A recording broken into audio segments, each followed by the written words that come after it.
Well, I think in the last weeks, a lot has been done. And we will need to monitor every single day the evolution of the outbreak and the trajectory so that we can recalibrate as needed. So depending on where that curve is bending downwards, or if we need to do more in order to ensure that that is what's happening. So it is a pretty dynamic process. However, we are trying to improve on every aspect of our response as we speak. For example, we are doing a number of efforts, different approaches to enhance our lab testing capacity, for example, right now, because we know that a key part of our staying on course for that green zone is to ensure that we are detecting cases and we are managing contacts. So we're learning from across the country how best to do contact tracing, trying to enforce the human resources that might be needed to do that, looking at whether technology can help with contact tracing.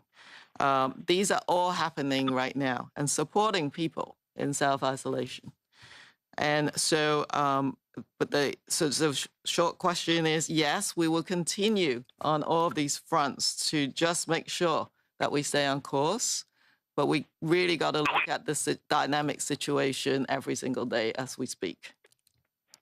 And if I could have a question, I just wanted to understand with Ontario, if are they those really strong? Ms. Wash, really I cannot hear you. You're cutting off, Marieke. Can you just repeat your question, please? Yeah, can you hear me now? Yes. I'm wondering, for example, with Ontario, do you see Ontario doing these really strong measures that you're talking about as being needed, given that they have the lowest testing, for example? Well, I think, as you've seen, a whole series of briefings from Ontario stepping up all of their measures. And so I think we are here to support our National Microbiology Lab and the agency, Health Canada. Other departments actually are ramping up to make sure we can escalate our laboratory capacity in this country as a whole. So we will be supporting Ontario whenever the need arises. Next question, operator. Thank you. Prochaine question, Hélène Buzetti, Le Devoir. The next question is from Hélène Buzetti from Le Devoir. Dr. Tam, I'd like to go back to slide 15. First of all, I'd like for you to clarify the time frame for those deaths. Are we talking about until the end of April or until the end of 2021? And also, I'd like you to reconcile those numbers because we know that Quebec is the province where there are most cases, and yet when Quebec released its own numbers, its own projection last week, its best case scenario was 1,200 deaths, and now you're talking about 11,000. So I have a hard time reconciling both. Yes, so of course, each jurisdiction will use a combination of different modeling for their own planning purposes. And as I say, these are different scenarios, so they may be using slightly different parameters for their numbers as well. But of course, as I said, at the national level, we're really an aggregate and composite picture of all the different regional and provincial outbreaks. So certainly Quebec will use their real-time information to adjust their modeling as needed as well. So in terms of the timeframes, so the heading of this slide is that over the course of the pandemic. But if you sort of look back one slide before that, which is slide 14, you can see that the duration of the course of that wave is actually a bit different for the different scenarios. So if we achieve stronger epidemic control and we only get, for example, 1% attack rate, the 1% attack rate, or 2.5% or 5%, that is spread out underneath that curve. So the number of cases in each of those scenarios spread out under that curve over a slightly different time frame for each of those scenarios. Some of these timeframes, for example, for the weaker controls, you can see that you get a lower attack rate, but it's spread over a longer period of time. So the time frame is over the course of that wave. And as a follow-up, I think you mentioned it in your presentation, but when do you expect the peak to happen? Can we talk about it nationally? Because I know in Quebec they talked about 18th of April. In Alberta, I think they talked about mid-May. Is there a peak? Is there such a thing as a peak date for Canada? Well, Canada, as I've said, our epidemic curve is a composite then of all the different curves in the different jurisdictions. So for sure, we need to look very carefully at each of the provincial trajectories on top of the Canada aggregate. So I actually think the aggregate Canadian curve really doesn't tell the complete story. You do have to break it down into the different provinces and territories. What I will say is, of course, we're looking for signs of that bending of that curve, the slowing down of that growth rate. But because of, as I've mentioned always, the delay in when someone got infected to the time that they are diagnosed, tested, and reported, that could be a space of at least 2 weeks. And during that time, you have to be really cautious. You don't actually know the peak until you've passed the peak. That always happens. You can't tell whether you've reached the peak until after the peak had actually been realized. And so I would just take it a day at a time and look very carefully in the coming weeks. I've said in some areas of the country, this week is very important, the next week is very important. That timing of when that peak might occur can occur at different times in different parts of the country. As I said, what I really want to emphasize is that even if you're seeing some bend and that peak retrospectively occur, the downward slope, if you look at the downward slope, there's 50% of the cases, if that's a symmetric curve, still occurs on that downside of the slope. You cannot let go of those public health measures if you see that downturn.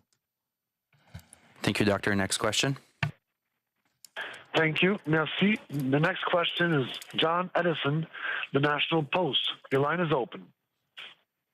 Dr. Tam, presumably you've ruled out the 70%, 80% infection rate, but where do your forecasts suggest we are on that graph? Are we at 25%, 50%, or even 10%? The answer actually is we don't know. We are at a fairly early on. Canada is in our epidemic. So right now, we have, think as of today, the numbers will change, say 20,000 cases. We may have, even if you double that number, we're at 40,000 cases. But that's only when you're starting that epidemic curve. And the more that we can do now, the smaller number that would be. And so, again, these models are very sensitive to our actions. And so we can't actually say. All I can tell you is that we stand a really good chance of absolutely staying in that green zone if we try and continue everything that we're doing now. Okay, thank you. So now we'll turn to the room. We'll start with Julie and then Glenn.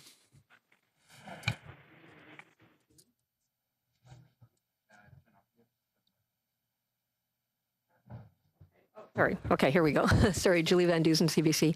Can you give us a rough idea from all your modeling exactly, we've all been living under restrictions for weeks. When do you think the tightest restrictions will be lifted? And how can that even happen unless all Canadians are tested? Because many might be walking around with no symptoms, infecting each other, even when the restrictions are lifted. I think that is the question that most Canadians are probably asking right now.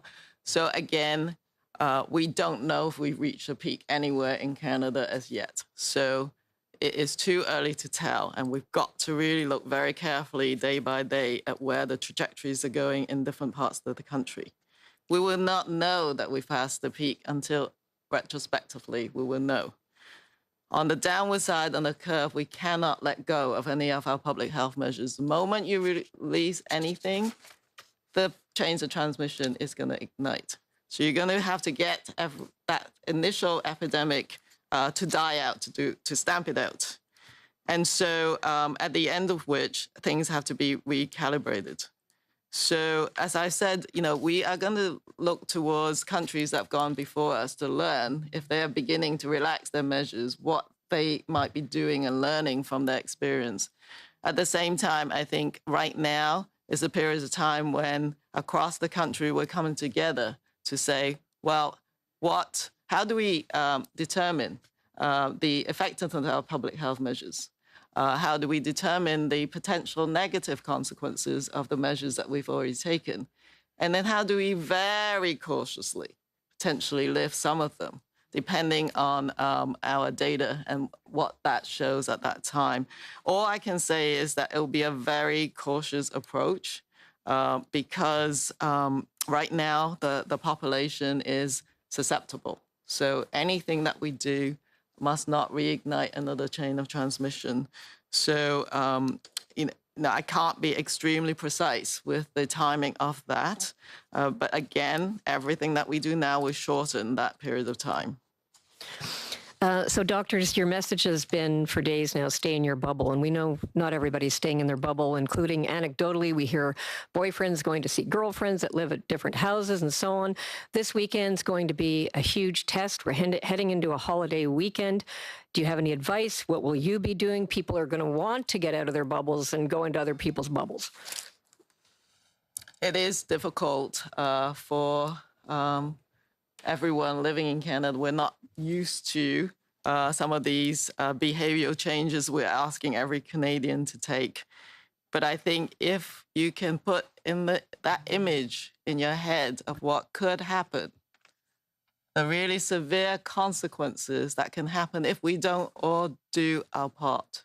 So staying at home, only having dinner and religious observations with your immediate family members, don't invite other family or friends over, is extremely important. We are in a very critical time period, but just remember what could happen if we don't try really hard at this time.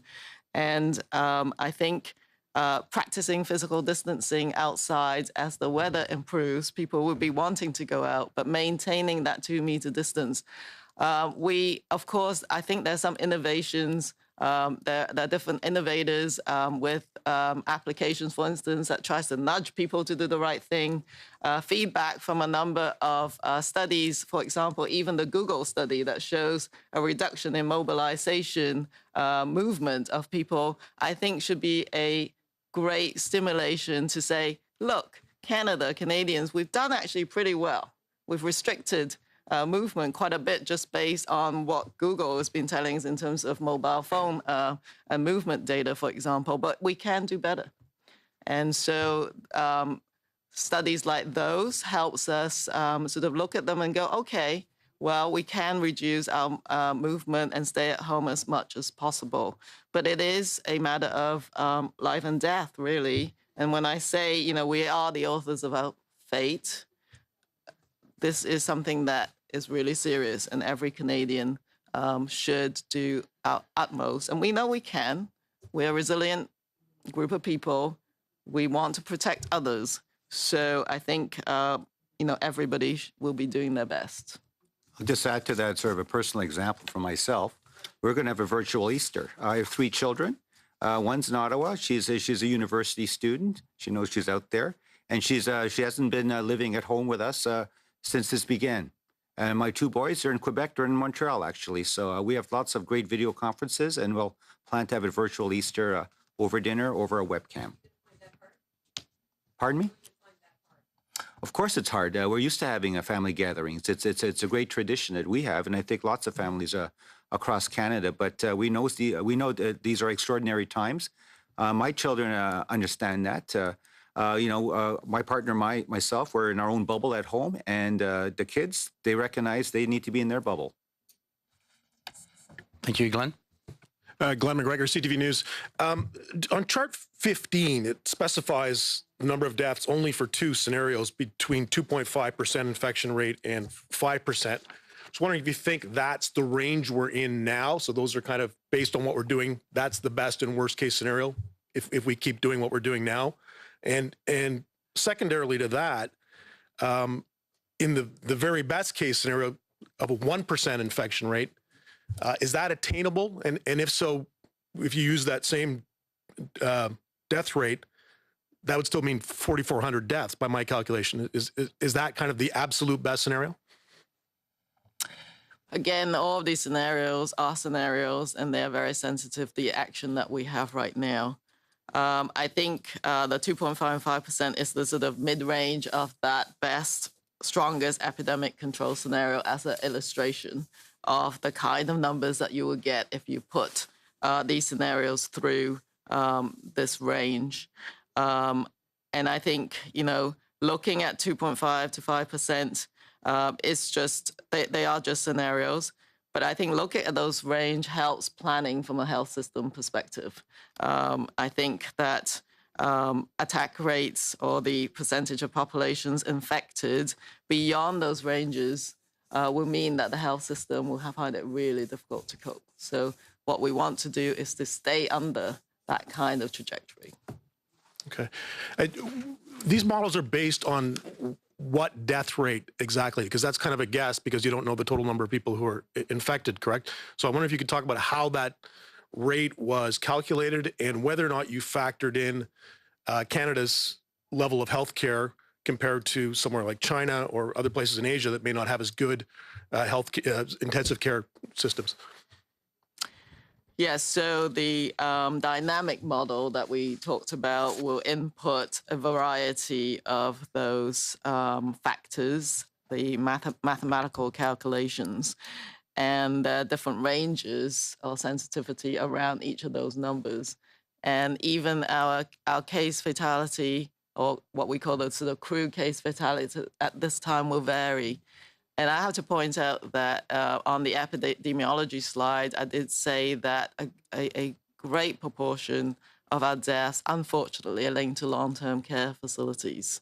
So understanding what those deaths are tells us what to do to improve our final outcomes. So with that population being quite severely impacted, you're seeing a current case fatality of around 2%.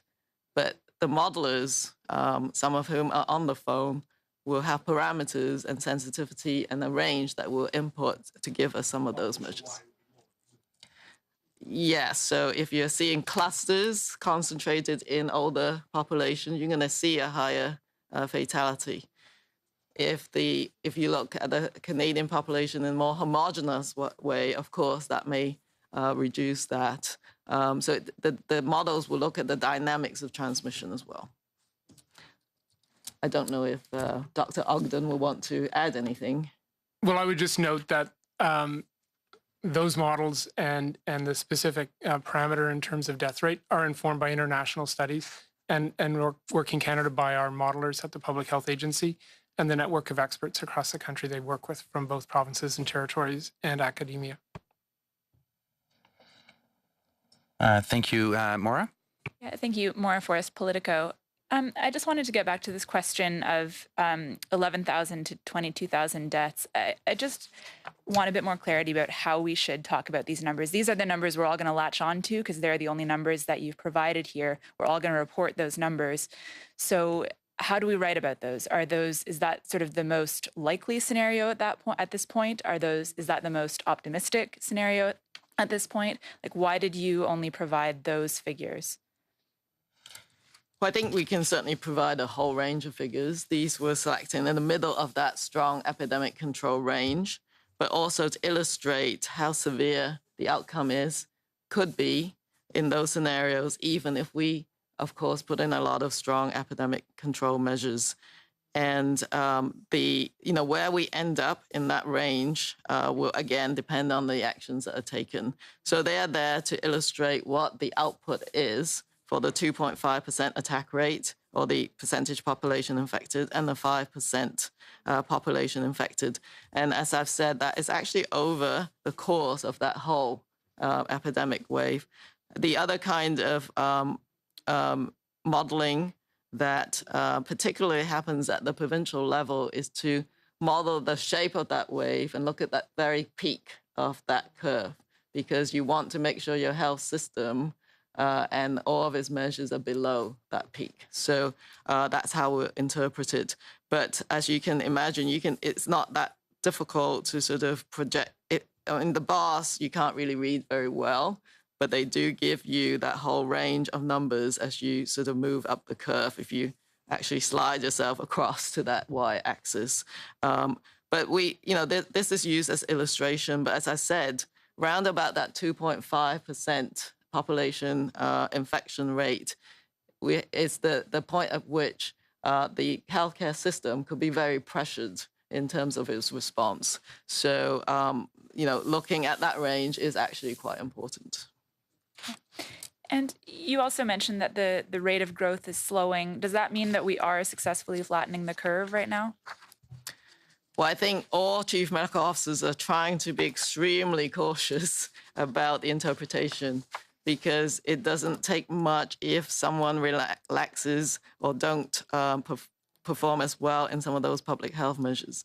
But what we are seeing is in the composite curve, with all the provinces added together, we are slowing down in our growth. So we are currently between the sort of doubling time of every 3 days to every 5 days. It's actually veering towards a doubling time of every 5 days. That is what we're observing. But we will be monitoring that really closely. Thank you, Doctor. Let's go back on the phone. Operator, please. Thank you. Merci. La prochaine question, Lina Dib, La Presse canadienne. À vous la parole. The next question, Lina Dib. Oui, bonjour. I'd like to go back to numbers again and slide 15, please. So can you give me the numbers for that green scenario, the 10%, the number of cases, the number of hospitalizations, the number of intensive care, and the number of deaths?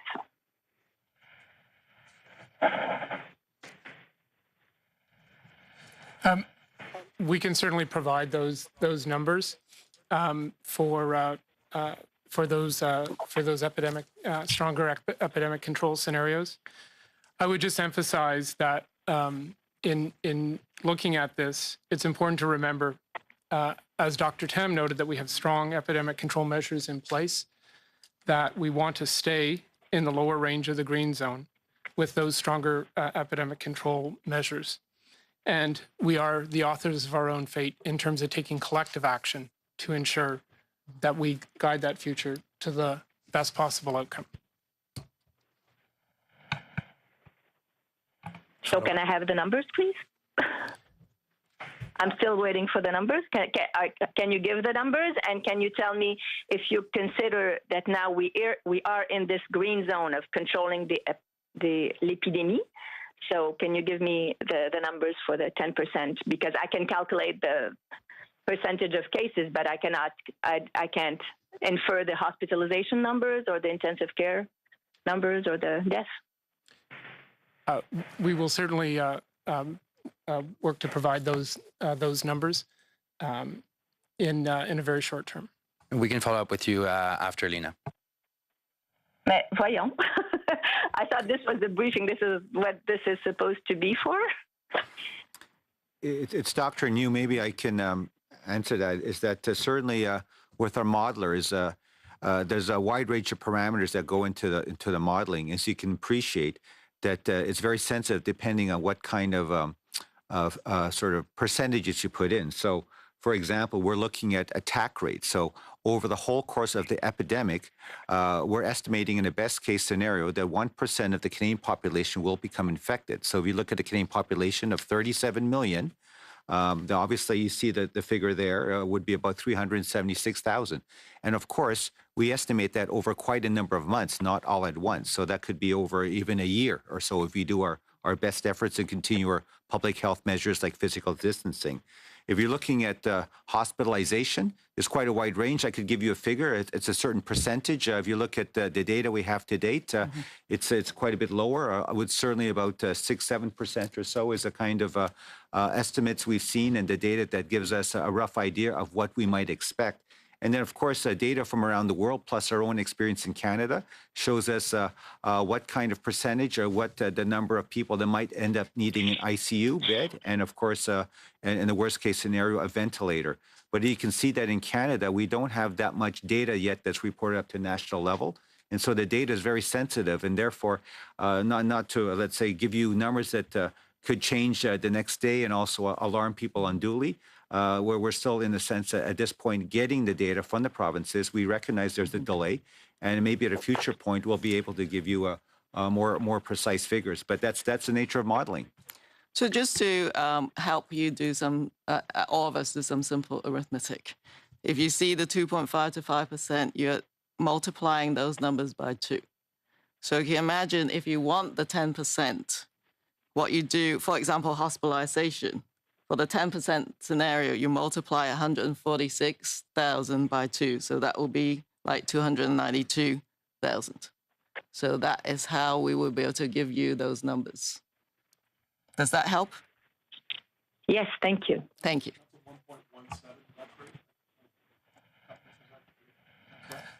Thank you. Approximately 2%.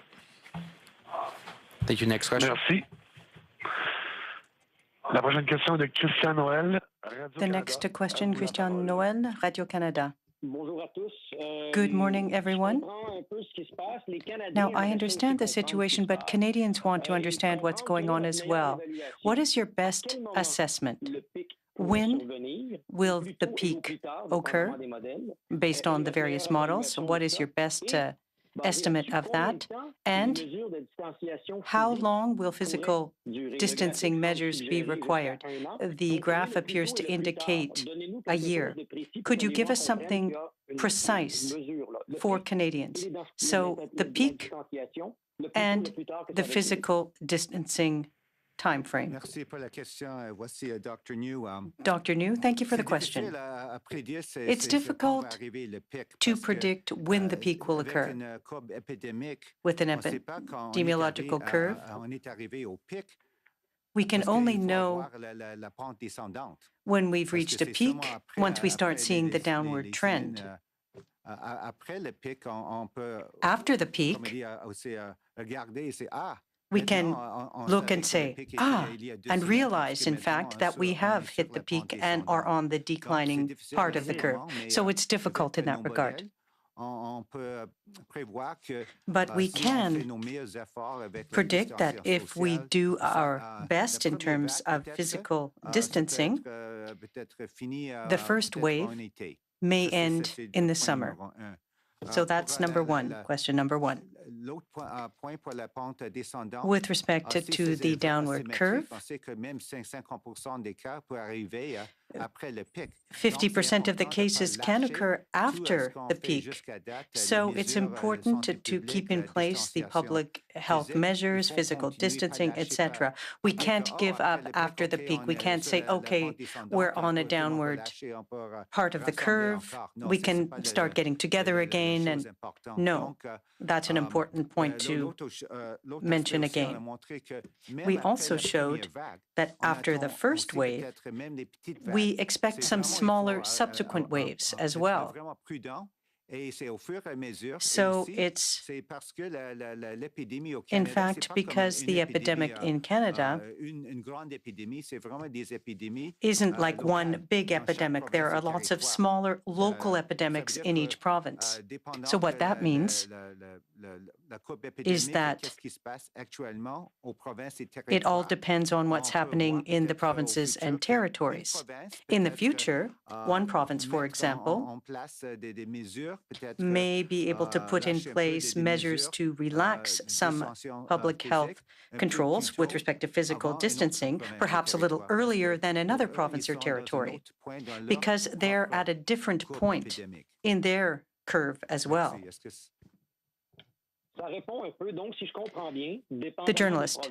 Well, I understand. So depending on the province, then it may happen that physical distancing might have to last until December, for example, then. Dr. New, answer. If we continue with our best efforts, we will attempt to be planking the curve.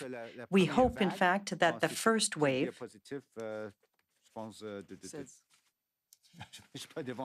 I don't have the actual slide or page in front of me, but we see that first wave lasting until the summer, but that won't be the end of the epidemic.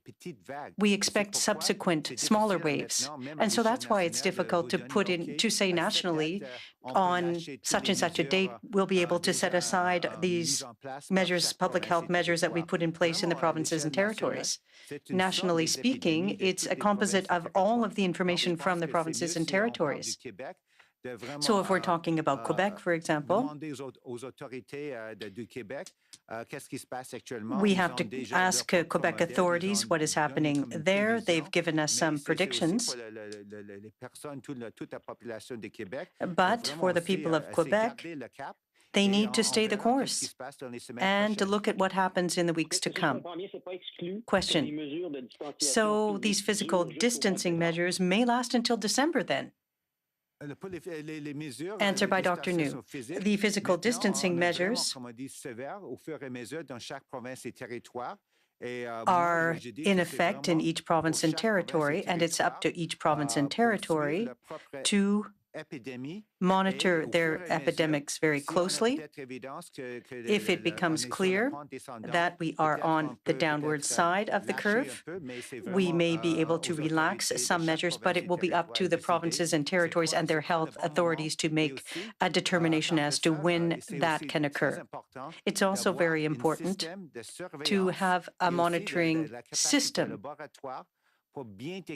in the laboratories to quickly detect cases. Now, if there are delays, we won't have an opportunity to look at what's happening and to monitor the situation. And we may see an increase in cases. Question by Julie Van Dusen in the room, inaudible. What we're hoping, obviously, is we put our best foot forward, that everyone, all the provinces and territories, the Canadian population keeps at it right now. This is the critical time, especially, as you say, with important holidays coming up, such as Easter and Passover, Ramadan, and so on, that everyone recognizes the importance that even though there are important traditions, this is not the time to have your family get-togethers. As I mentioned, even personally, I'm having a virtual Easter with my family. If our best efforts are successful, then possibly, hopefully, the first wave will end by the summer, but it's not over. Certainly with that first wave, as I mentioned, you won't know if you've reached a peak until actually you're on the downward curve, because it's almost like retrospectively that you'll be able to see that you're on the downward curve. And after that, we certainly anticipate there will be smaller secondary waves. We've talked about second, third, fourth waves, and therefore it's very important to keep at it. One of the key things that needs to happen across the country is that we need to maintain a strong surveillance system and a laboratory system that's able to test, as you put it before, widely in the population. Because if we start, and this is really at the provincial and territorial level, let's say relaxing, if you can put it that way, in terms of certain measures, in terms of physical distancing, because they're on the downward curve, you have to be able to detect very rapidly if cases then pop up again, little outbreaks and so on, because then you might have to adjust as you go on. So it's a very, I think, cautious approach in which each province and territory, even not a province as a whole, but individual regions, cities, and so on, need to look at their local epidemiology, look at what measures are in place, as hopefully we say as a country or in each region, as the epidemic curve looks like it's on the downward trend, have that sort of a good analysis to see, okay, what can we do to maybe relax certain things? One of the things we've also mentioned is that it's critical, besides a good surveillance system and laboratory capacity, that we need to do our best efforts to protect our most vulnerable populations. So what's been happening in nursing homes and so on, I certainly can see very strict measures still staying in place in nursing homes, in other settings, congregate settings, that certainly if you were to get an introduction or reintroduction of the virus, it could have catastrophic results. So those are some of the key aspects. I'm not going to put a summer, and the thing is, depending on which part of the country, British Columbia, I think it would be considered a perpetual summer compared to the north. It's not for me to say. I would say that sometime in the summer, and that it may vary by several weeks depending on what part of the country. I think most people in Canada know that certainly for summer vacations, July and August seem to be our peak months for summer in terms of taking a vacation. I'd like to just provide further elaboration on the information on slide 15. These scenarios are modeled on the basis of understanding the transmission of the disease. They're not driven by data, but rather by understanding how the disease is transmitted and the control measures in place. From those, we can determine the percentage of the population infected, as noted on slide 14.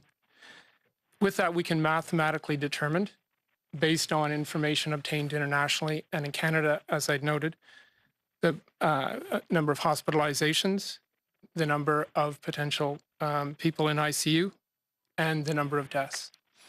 In that regard, over the cumulative span of the pandemic, the assumption is that 8% of the cases would be hospitalized, 2.4% of the cases will need care in ICU, and the case fatality rate is 1.1%. The earlier comment I made about 2.2% is the observed rate of fatality today based on the number of cases. So I just wanted to clarify that point. And based on those numbers, the range of deaths is from 4,400 in a 1% strong control measure, that's where we want to be or better, through to 44,000 in the 10% scenario. As I noted, and Dr. Tam emphasized in her briefing, we have strong control measures in place now. We want to stay in the lower range of the green zone of stronger control measures, because that has the best possible outcome for Canadians.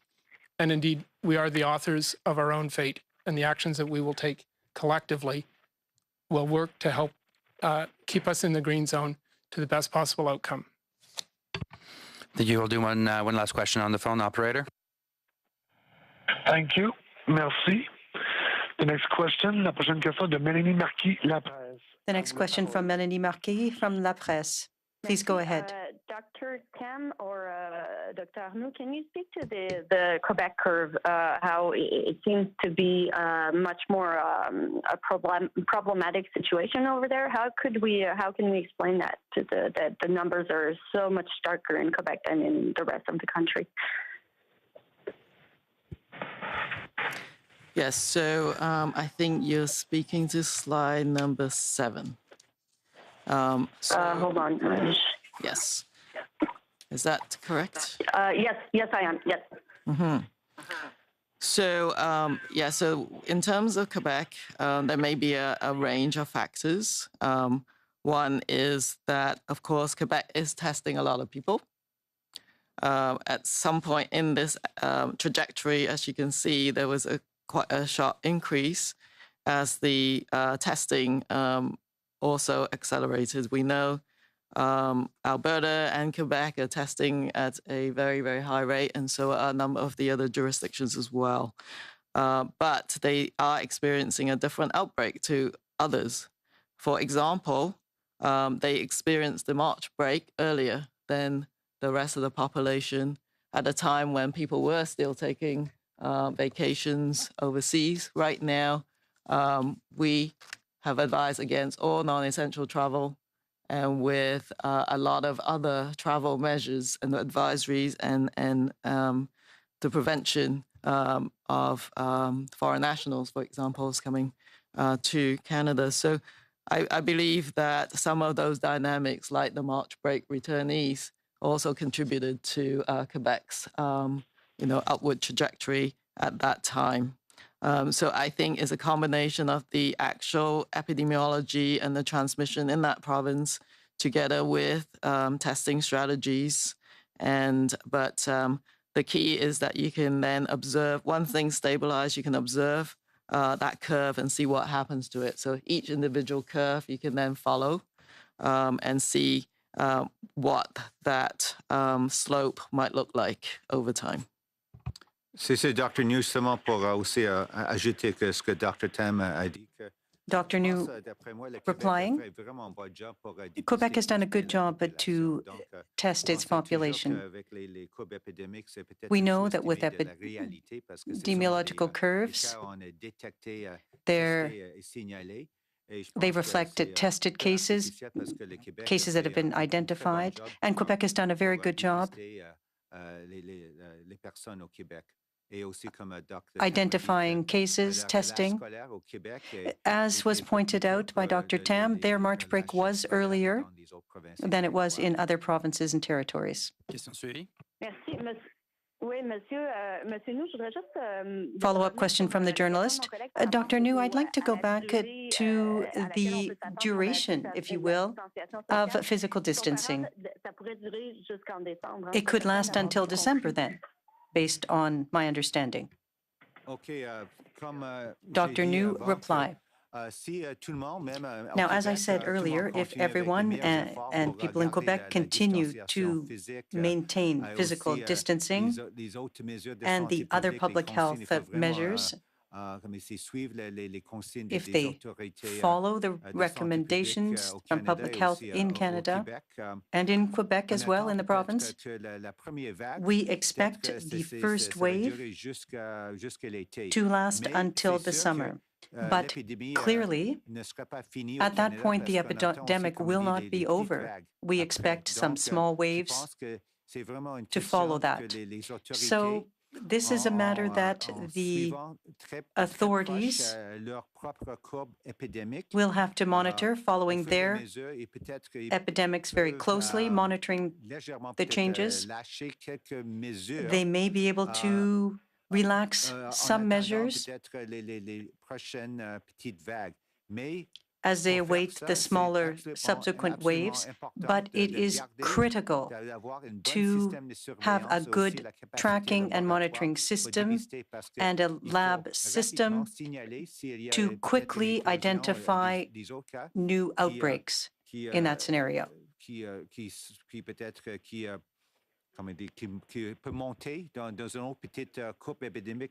That could cause another wave or an outbreak. So that needs to be monitored very carefully. Clearly,